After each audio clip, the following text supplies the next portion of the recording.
Hello, my name is Kim Sauer at Apex 2015. I'm joined here today by Mark Goodwin from Ventec International.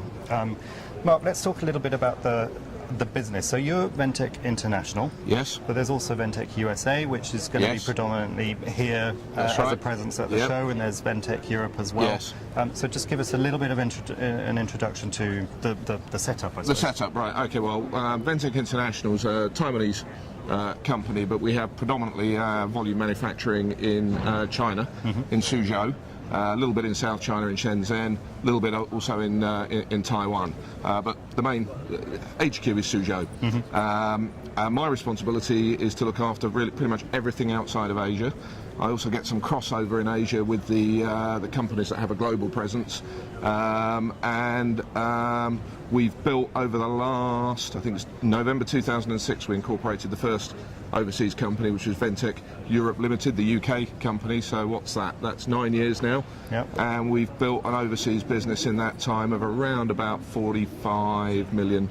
We were talking about it over a beer last night. The original plan was for about 55, 60, but you know, I've got 100 in mind. It's a nice number. Okay, that's a nice number. Yeah. Nice number. Yeah. So I don't know. Maybe I'm dreaming, but I'm going to have a go. Nice to talk about that over a beer as well. Some great news. So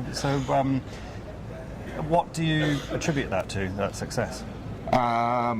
Big part of it is we are the manufacturer of the material, with the distributor of the material. We have our own distribution channel into all markets. There are some markets where we have a hangover from the past, where we operate with third-party distributors, but in general, we are our own distributor. So it's very much part of our business model to carry inventories. You know, there's clearly a working capital commitment you have to make to that, and as a manufacturer it's in our interest to do that, to win and capture business, capture market share.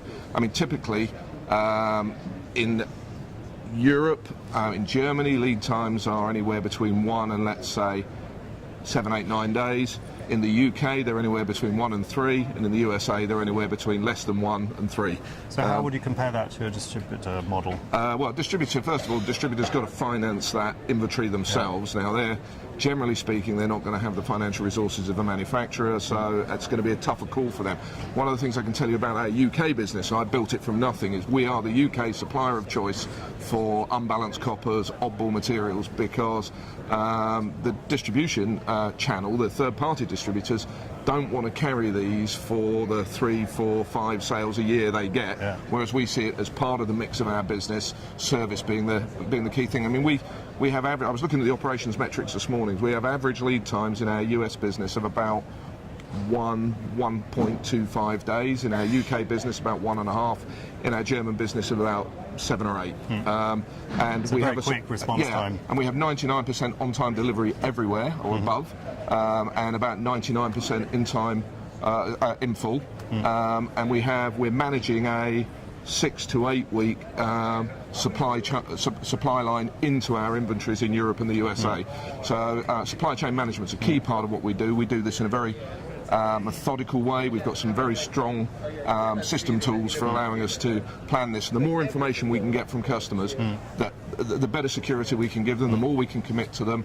You know, the stronger service level agreements we can provide. And that's really where we're going. It's a service business, but driven by the manufacturer, not by a third-party distributor.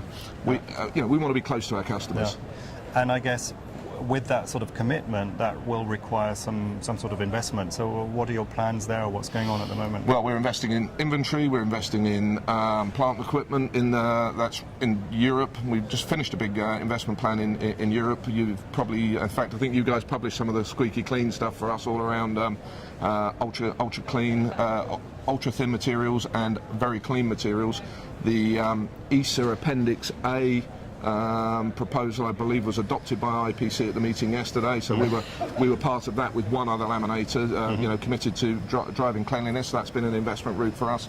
Investment in stock, but we've also been investing in people. You know, Martin Cotton, I think he's got an interview with you sometime, driving the OEM story for us. New salespeople in the USA, really laminate salespeople with real connections into the PCB companies.